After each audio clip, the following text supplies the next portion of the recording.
আজ একটাও ভিডিও দেওয়া হয়নি। 20 জুলাই রোগীর চাপ থাকার জন্য ভিডিও সম্ভব হয়নি। তাছাড়া রোগীর চাপ আর থাক আর না থাক, কিছু বলার মতন কেস না থাকলে আননেসেসারি আমি ভিডিও করি না। যে কেসে কিছু বলার নেই, কিছু দেখানোর নেই, হয় কেস টিকিংয়ে কিছু দেখাতে হবে যে কীভাবে একটা মেডিসিন সিলেকশন করলাম, আর নতুবা আরোগ্যের পথে আছে, আমার ওষুধে ইমপ্রুভ করছে, আমার মেডিসিন সিলেকশন ঠিক ছিল এই দেখো, সেটা দেখানোর কথা। কিংবা আরোগ্য হয়েছে, রোগী ভালো আছে, অনেক দিন ধরে ভুগছিল, সেরকমটা। এরকম কিছু না থাকলে, মেটেরিয়াল না থাকলে, অনেকে বলে স্যার ভিডিও দিন। মেটেরিয়াল না থাকলে ছেলেখেলা করে লাভ আছে? হয়তো কেস টিকিংয়ের চমক আছে, নতুনত্ব আছে, কীভাবে একটা ওষুধ সিলেকশন করলাম। কিংবা রোগী আরোগ্য হচ্ছে, ইনকিউরেবল ডিজিজ বা অ্যালোপ্যাথি কিছু করতে পারিনি, আমার রোগী আস্তে আস্তে ইমপ্রুভ করছে সেটা। কিংবা রোগী সুস্থ হয়ে গেছে, ভালো আছে, সেইটা। এই তিনটে কেস জায়গা ছাড়া তো ভিডিও দিয়ে কোনো লাভ নেই। তো এই তিন রকমের কেস। অনেকে নাটক করে, যারা শত্রুপক্ষ আর কি, বিরোধী পক্ষ, হিংসা পক্ষ বলা যেতে পারে। নতুন পক্ষ একটা হিংসা পক্ষ।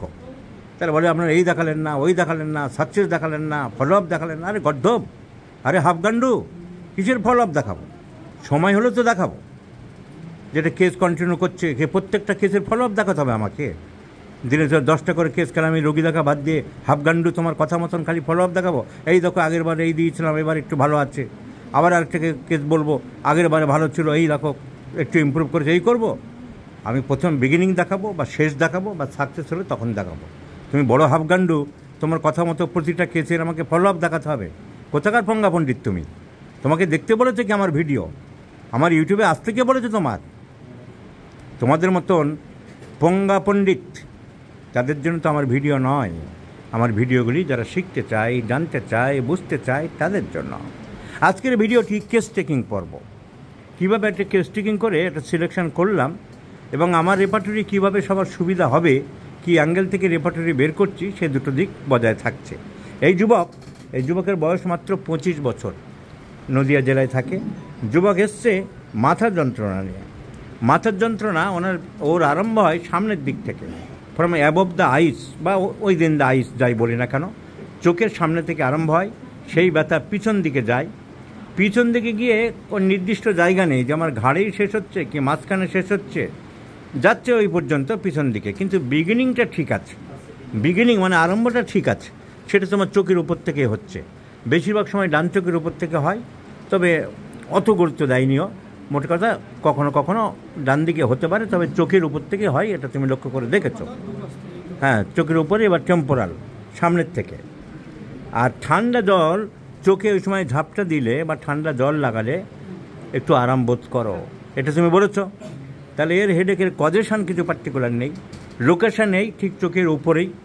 সেন্সেশন কীরকম? দপদপ করে, লাফায়, কাঁটা মারছে, ঝিলিক মারছে, এরকম কিছু বোঝো? দপদপ করে, থ্রবিং। আর এইটাই তোমার মেন সমস্যা, এই জন্যই তুমি এসেছো, এটা কষ্ট পাচ্ছ। এছাড়া তেমন কিছু অনেক দিন ধরে। কত বছর হবে? 10-12 বছর। বাচ্চা, তুমি লিখেছো কেস? হ্যাঁ স্যার, এটা হচ্ছে নেক পেইন, এটা হচ্ছে 18 মাস, 2 বছর ধরে হচ্ছে। হেডেক কোথায়? হেডেকে আছে স্যার। কোথায় সেটা? কোথায়? ছেড়ে দাও। তো অনেক দিন ধরে চলছে এই হেডেক, 18 বছর ধরে চলছে বলতে গেলে। ওর বয়স হচ্ছে 25, তার মানে 10-12 বছর, 10 ইয়ার্স ভুগছে। এখন আমরা রেপার্টরি হেল্প নেব। আমি বলেছি, এই কথাটা মনে রাখতে বলেছি, যে রেপার্টরি আমাদের চাকর, আমি মনিপ। রেপার্টরি মনিপ, আর আমি চাকর নই। আমি রেপার্টরির সাহায্য নেব, আমার বাড়ির চাকরের কথা শুনতে পারি, যে বাবু বাড়িতে ঢোকা মাত্র জানো এই লোকটা এই বলেছে বা এই হয়েছে, কিন্তু তার কথা শুনে আমি অ্যাকশান নিতে পারি না। আমাকে বললাম না, পাশের বাড়ির লোকটা জানেন কি উল্টোপাল্টা কথা বলে গেছে আপনার নামে, তাহলে আমি চাকরের কথা শুনে তাকে কি গলায় কোপ মারতে যাবো? আমি শুনলাম, আমার নিজের বিদ্যা বুদ্ধি দিয়ে বিবেচনা করবো ওই চাকরটা তার সাথে গণ্ডগোল হয়েছিল কিনা, সে আমাকে উস্কে দিচ্ছে কিনা, সে তো আমার জানার দরকার আছে। আমাকে অনেকে বলে যে এই লোকটাকে ব্লক করুন স্যার, একে ব্লক করুন, একে বদমায়েশ। আমি কিন্তু সঙ্গে সঙ্গে করবো কেন? আমি কেন, কী হয়েছে, কী ব্যাপার, বিচার বিবেচনা করবো, তার সাথে কোনো গণ্ডগোল হয়েছে কিনা, সে আমাকে দিয়ে ঝাল মেটাচ্ছে কিনা, সেগুলো বোঝার আছে, ব্যাপার আছে। দূরদর্শিতার ব্যাপার আছে। তো সেই জন্য রেপার্টরি আমি দেখব, বুঝবো, কিন্তু repertory is not the final authority. একটা ঘরের সিঁড়ি নেই, একতলা বাড়ির সিঁড়ি নেই, আমাকে ছাদে উঠতে হবে। আমার কাছে মইট আছে মাটি থেকে, মানে বেস লেভেল থেকে ছাদে ওঠা পর্যন্ত 12 ফুট আছে ডিস্টেন্স, কিন্তু আমার মইটা আছে 10 ফুট। আমার রেপার্টরি হচ্ছে ওই মই। 10 ফুট পর্যন্ত যেতে পারবো, পুরো 12 ফুট যেতে গেলে যে আমাকে লাভ দিতে হবে 10 ফুটের পর থেকে একটু জাম্প করে উপরে উঠতে হবে। ওই 2 ফুট জাম্প করাটা হচ্ছে knowledge of materia America, knowledge of common sense, knowledge of practical knowledge etcetera. So repertory আমাকে 10 ফুট পর্যন্ত নিয়ে যেতে পারলো, কিন্তু বাকিটা নির্ভর করছে ম্যাথমেটিকা, ডাক্তারের চিকিৎসকের দূরদর্শিতা, অন্যান্য কিছুর উপরে। আমরা দেখব এই যুবকের রেপার্টরি কতটা হেল্প করতে পারে। আমার এই পেন, শুধু পেন, পেটে ব্যথা, অ্যাবডোমেন পেন আর মাথা ব্যথা, হেড পেন, দুটো ইম্পর্ট্যান্ট জিনিস বলে এই দুটোকে আমি আলাদা পার্ট করে দিয়েছি। পুরো হেডের সাথে আলাদা রেখেছিলাম, এখন আলাদা করেছি। হেড পেন তেমনি অ্যাবডোমেন পেন আছে, এইভাবে সাজিয়েছি যাতে প্রত্যেকের সুবিধা হয়। যদি পয়েন্ট পাওয়া যায়, কারণ কি বাবা, তোমার মাথা যন্ত্রণার কজেশান, তোমার কোথায় হচ্ছে, লোকেশান, সেন্সেশান, অনুভূতি কেমন, অ্যাগ্রাভেশান কিসে বাড়ছে, কিভাবে বাড়ছে, কখন বাড়ছে, অ্যামুলেশান কখন কমছে, কিভাবে কমছে, কনকমিটেন্ট মাথা যন্ত্রণার সঙ্গে সম্পর্কিত আর অন্য কোনো লক্ষণ আছে কি, পেন এক্সটেন্স কোথায় গিয়ে শেষ হয়, এখান থেকে ব্যথা থেকে কানে যায়, নাকে যায়, চোখে যায়, ঘাড়ে যায়, পিঠে যায়, তাকে বলে pain extends. Type of pain, beginning of pain, কীভাবে আরম্ভ হচ্ছে, আস্তে না ধীরে না তাড়াহুড়ো করে জোরে, পেন বিগিনস অ্যান্ড সেটেলস, কীভাবে আরম্ভ হয়, কোথা থেকে আরম্ভ হয়, কোথায় সেটেল হয়, এটা একটুখানি চেঞ্জ করা ভালো। পেন বিগিনস ফ্রম হোয়ার, কোথা থেকে আরম্ভ হচ্ছে, হয়তো ভিতরে দিয়েছি আমার খেয়াল নেই, দেখছি। Pain begins from where and settles where, কোথা থেকে আরম্ভ হচ্ছে আর কোথায় শেষ হচ্ছে। দেখব ভিতরে এরকম লেখা আছে, না থাকলে একটু পাল্টাবো। এইটার পেজ নাম্বার এখানে দিয়েছি 63। এইটা হলো টাইপের পেজ, যখন বই হবে তখন পেজ নাম্বার আবার পাল্টে যাবে। এখন দেখার জন্য আমরা করে রেখেছি, তাহলে আমি চলে গেলাম 63 পেজে। পেন বিগিনস অ্যান্ড সেটেলস, এখানেও লেখা নেই, ওই লাইনটা লিখলে দিলে ভালো হবে, সেন্টেন্সটা পুরোপুরি হবে। বিগিনস, কী লিখলাম, বিগিনস ফ্রম হোয়ার, কোথা থেকে আরম্ভ হয়। সংক্ষেপে দিয়েছিলাম পেন বিগিনস অ্যান্ড সেটেলস, কিন্তু এইটা দিলে আরও ক্লিয়ার ভালো হবে। Pain begins from where and settles where, এবং কোথায় শেষ হয়। আমাদের এই যুবকের চোখের উপর থেকে আরম্ভ হচ্ছে, আমরা দেখব begins from eye or eye above, চোখের মধ্যে থেকে হতে পারে, চোখের উপরে থেকে হতে পারে। Specially right I from, specially left I from, begins from eye or eye above, both from, যে কোনো একদিক দিয়ে, দুটো চোখের কোনটা কখন হবে তার ঠিক নেই। ওর ক্ষেত্রে এটা বেশি প্রযোজ্য, ডান দিকটা বেশি বলেছে, কিন্তু কখনো বাম দিক, কখনো ডান, এগুলো শুধু স্পেসিফিক। ডাক্তারবাবু আমি রোজ দেখছি আমার শুধু বাম দিক দিয়ে হয় বা শুধু ডান দিক দিয়ে হয়, তখন আমাদের এই রুব্রিক প্রযোজ্য, কিন্তু আমার ঠিক নেই, ডান দিকে হতে পারে, বাম দিকে হতে পারে। So pain begins from eye or eye above, বা চোখের উপরে, বোথ সাইডস ফ্রম, যে কোনো একদিক দিয়ে হতে পারে। আমরা দেখলাম অনেক ওষুধ আছে, মেন ওষুধ আমরা দেখেছি লাল কালি দিয়ে, সিড্রন, ক্যালিকাত, ল্যাকেসিস, স্যাঙ্গুইনেরিয়া, সাইলিসিয়া, স্পাইরেরিয়া। এখন যেগুলো লাল কালির দেওয়া নেই মানে যে ইম্পর্টেন্ট না তা তো নয়। লাল কালির ইম্পর্টেন্ট বা কালো কুচকুচে যেগুলো লেখা থাকে, মানে ফার্স্ট গ্রেড মেডিসিন, আমার ওই ওষুধ দিতে গেলে অনেকের ধারণা ওইগুলো দিলে বোধহয় বেশি কাজ হবে, তা নয়। রোগীর মধ্যেও এরকম লাল কালি থাকতে হবে। আমার খাতায় যেমন যে ওষুধটা লাল কালি আছে বা ফার্স্ট গ্রেড আছে, রোগীর মধ্যে এরকম তার ফার্স্ট গ্রেড হতে হবে, 100-তে 90 নম্বর পেতে হবে রোগীর মধ্যে সিমটম মিলিয়ে। তো সিমটম মিলিয়ে না পেলে তা তো হবে না। তাহলে এখানে লাল কালির উদ্দেশ্য হলো এটা, যে বেশিরভাগ ক্ষেত্রে দেখা গেছে, বেশিরভাগ রোগীতে প্রমাণ পাওয়া গেছে, বেশিরভাগ ওষুধ পরীক্ষা করাকালীন প্রুভিংয়ে পাওয়া গেছে, বেশিরভাগ অনেক ডাক্তারবাবুরা ক্লিনিক্যালি তাদের চেম্বারে দেখেছে যে ডান দিকের চোখের উপর দিয়ে ব্যথা আরম্ভ হলে স্যাঙ্গুইনেরিয়া বেশি কাজ করে। সেটা অথেন্টিক্যালি হয়েছে, প্রমাণ পাওয়া গেছে। আমার রোগীর ডান দিক দিয়ে ব্যথা উঠছে, আমার রোগী আবার স্যাঙ্গুইনেরিয়া কাজ নাও হতেও পারে। এটা দেখা গেছে, অভিজ্ঞতা পাওয়া গেছে। তাহলে আমি বোথ সাইডেড নিলাম। আমাদের অনেক ওষুধ আছে, এই যে ন্যাট্রামিউর আছে, আরও অনেক ওষুধই আছে। আমি ন্যাট্রামিউর সিলেকশন করেছি, তাই এখানে দেখাচ্ছি। ফ্রম আই অ্যাবাভ ন্যাট্রামিউর আছে। তাহলে আমার দুটোতেই ন্যাট্রামিউর কভার করলো। ডান দিক দিয়ে কখনো কখনো হয়, এবার যে কোনো চোখ দিয়ে হতে পারে, ন্যাট্রামিউর কভার করলো। কোল্ড অ্যাপ্লিকেশান অ্যামিলোরেশন, এবার আমি দেখলাম amelioration cold air or cold application, ঠান্ডা হওয়া হোক বা ঠান্ডা আর্টিফিশিয়াল জল টল যাই দেওয়া হোক না কেন, অ্যামিলোরেশন হয়। Natrum mur is in the first pen.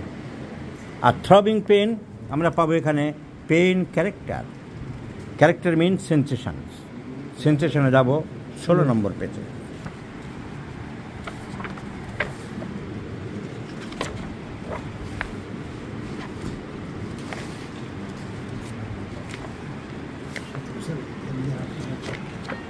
ষোলো নম্বরে আরম্ভ হয়েছে, কিন্তু আমাদের থ্রবিং ঠিক।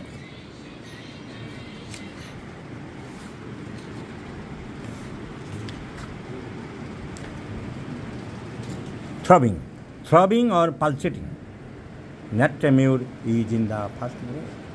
তাহলে আমরা ন্যাট্রামিউর সবকটা পেলাম। কি পেলাম আমরা? কি সিমটম পেলাম? Particular symptom. হেডেক একটা পার্টিকুলার ডিজিজ, কিন্তু আমি তো হোমিওপ্যাথি ডাক্তার, পার্টিকুলার ডিজিজের চিকিৎসা করব না। সেই চিকিৎসকের লোক আছে আলাদা, সে সমস্ত আছে প্রোটোকল কোম্পানিরা,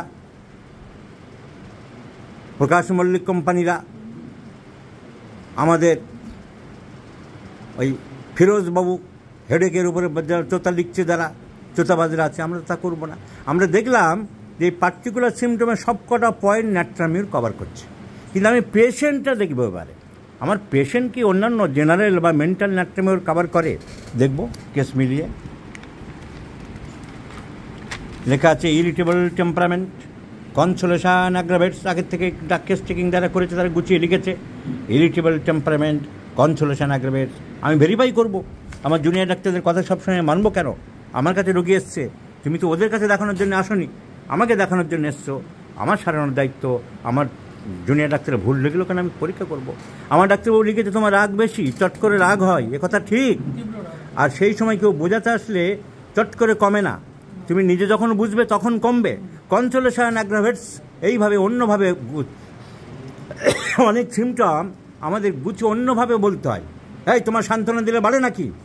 বইয়ের ভাষা বললে তো রোগী অ্যান্সার তুমি সঠিক পাবে না, তোমাকে গুছিয়ে বলতে হবে। তুমি যখন নিজের থেকে বোঝো, যখন ঠান্ডা পান্ডা হও, তাহলে বুঝতে হবে হ্যাঁ কনসোলেশন অ্যাগ্রাভেটস। তোমার দয়া মায়া কেমন কেউ জিজ্ঞাসা করে, ভালো বেশি, এরকম বলে দেবে। তাহলে তুমি তুমি কি ভিকার টিকার আসলে পয়সা টয়সা দাও, বা অন্যভাবে ভাব বলে জানার চেষ্টা করতে হবে। তুমি কি পরিচ্ছন্ন, আর্সেনিক দেবো বলে ভাবছি, এরকম বললে কি উত্তর পাবে? আচ্ছা তোমার জিনিসপত্র কি তুমি ছড়িয়ে ছিটিয়ে রাখো, না পরে করবো বলে ঠিক করে রাখো? যে আর্সেনিক হবে ফ্যাস্টিডিয়াসের সঙ্গে সঙ্গেই করবে। আমি থেকে বুঝিয়ে দিলাম, আমি পরে করবো, অত ব্যস্ত থাকি, বোঝা হয়ে গেল যে ফ্যাস্টিডিয়াস নয়। এইভাবে সিমটমকে বুঝতে হবে, অনুধাবন করতে হবে। তুমি থেকে চান করতে ভালোবাসো, রোজ করো, সালফার দেবো বলে ভাবছো না। আচ্ছা মাঝে মাঝে অনেক ব্যস্ত থাকো, মানে তুমি ভালো লোক, তোমার দোষ নেই, তুমি চান করতে চাও না। কাজে কর্মে থাকলে আমরা যেমন, আমি অনেক সময় না পেলে করি না, মাঝে মধ্যে মাসের মধ্যে 5 দিন গ্যাপ যাই। তোমার কীরকম যাই? হ্যাঁ ডাক্তারবাবু, আমিও আপনার মতো কাজে কর্মে থাকলে 5-7 দিন করি না। তাহলে আমি বুঝলাম ব্যাপার শান্টু। বাদ সিমটমকে বুঝতে হবে, অ্যানালাইজ করতে হবে, ইন্টারপ্রিটেশন করতে হবে, রোগীর থেকে কথা আদায় করতে হবে গুছিয়ে। সো এগুলো জানতে হবে। So irritable temperament, consolation aggravates. So perspiration profuse, ঘাম বেশি। ন্যাট্রামিউর ঘাম বেশি আমি জানি, আর রিপোর্টারে দেখানোর দরকার নেই। ন্যাট্রামিউর ঘাম বেশি, ফাস্ট প্লাস পিপাসা বেশি আমরা জানি। So general symptoms, mental irritable temperament, consolation aggravates, mental general, physical general. আমরা পেলাম ঘাম বেশি, পিপাসা বেশি। তাহলে আমার নুন খেতে যাবে এমন কোনো কথা নেই, রুটি অপছন্দ পেতে হবে এমন কোনো কথা নেই, রোদ সহ্য হয় না এমন কোনো কথা নেই। কারণ সব সিমটম সব রোগীর মধ্যে আমি পাবো না। মোটামুটি আমাকে একটা বেসিক গড় বুঝে নিতে হয়। গড় বলে একটা শব্দ আছে, ছোটোবেলা থেকে অঙ্ক করা হয়, গড় পড়তায়, গড়ে বুঝতে হবে। আরও ফাইনাল ভেরিফিকেশান করলে, আরও ভালো করে অ্যানালিসিস করলে, আরও সূক্ষ্মভাবে স্ক্রুটিনি করলে হয়তো আর অনেক পাওয়া যেতে পারে।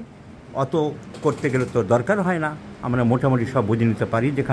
এখানে যেমন সব পরিষ্কার ক্লিয়ার হয়ে গেল, natrum mur is the choice of medicine. আরও দু একটা সিমটম আমরা জিজ্ঞাসা করলেও করতে পারি। পুরুষ মানুষ রাস্তাঘাটে যেখানে সেখানে গাছতলা পেলে, ইটের ঝোঁপ পেলে, প্রস্তাব পেলে অনেক সময় করতে পারে, কিন্তু সবাই পারে না। আবার কেউ লজ্জাবোধ খুব বেশি, আবার কেউ যদি এসে পড়ে তুমি কোন দলে, পারো না পারো না, পারে, ওটা আমরা পেলাম না, তা কোনো ব্যাপার নাই। চান করতে ভালোবাসে এবং চান করলে ভালো থাকে ন্যাট্রামিউর। আমরা জিজ্ঞাসা করে দেখি যেগুলো এখানে বাদ গেছে, চান করা পছন্দ করো, রোজ করো, তাড়াতাড়ি হয় না একটু সময় নিয়ে করতে ভালোবাসো? একটু সময় নিয়ে করতে ভালোবাসে, তাহলে আমরা ন্যাট্রামিউরের আরেকটা সিমটম পেলাম, ডিজায়ার ফর প্রলংড বেবি। তিতো পছন্দ করো নাকি? উচ্ছে টুচ্ছে তিতো পছন্দ করে না। রুটি রুটি অ্যাভারশন টু ব্রেড, একসময় খায় আবার কখনো খায় না, কন্ট্রাডিক্টরি আছে। সো অ্যাভারশন টু ব্রেডও পেয়ে গেলাম। আরও খোঁজকার আমাদের করার দরকার নেই। সো চুল ওঠে নাকি মাথায়? ন্যাট্রামিউরের falling of hair, natrum mur CPI সব ওষুধে আছে, চুল কিছু পেকেও গেছে। So natrum mur is the choice of medicine. যারা দেখছো এই ভিডিও প্লিজ খেয়াল রাখুন ভিডিও নাম্বার, আমরা কেস ফলো আপ দেখাবো। 10 বছরের মাথার যন্ত্রণা আমরা ন্যাট্রামিউর যদি সারাতে পারি, তাহলে আর একবার প্রমাণিত হবে যে আমরা যে সিস্টেম ট্রিটমেন্ট করি, যে প্রপার কেস টেকিং করে, অ্যানালিসিস অ্যান্ড ইভালুয়েশন করে এক সময় একটি মাত্র ঔষধ প্রয়োগ, হ্যানিম্যানের যে method, and that is the judicial, that is the rational, that is the scientific, that is the most accurate and authentic method. আর তোমরা যারা প্রোটোকল বাবু, ব্যানার্জিয়ারা, মুখার্জিয়ারা, মল্লিকরা যে সব করছো, তোমরা সব চিটিংবাজি করছো, চিটিংবাজি করে লোকের পকেট কাটছো। তোমাদের রোগ সারানোর ক্ষমতা নেই। তোমরা হোমিওপ্যাথির নীতি মানছো না, তোমরা হোমিওপ্যাথির পথে চলছো না, তোমরা হোমিওপ্যাথির এক একটা কুলাঙ্গার।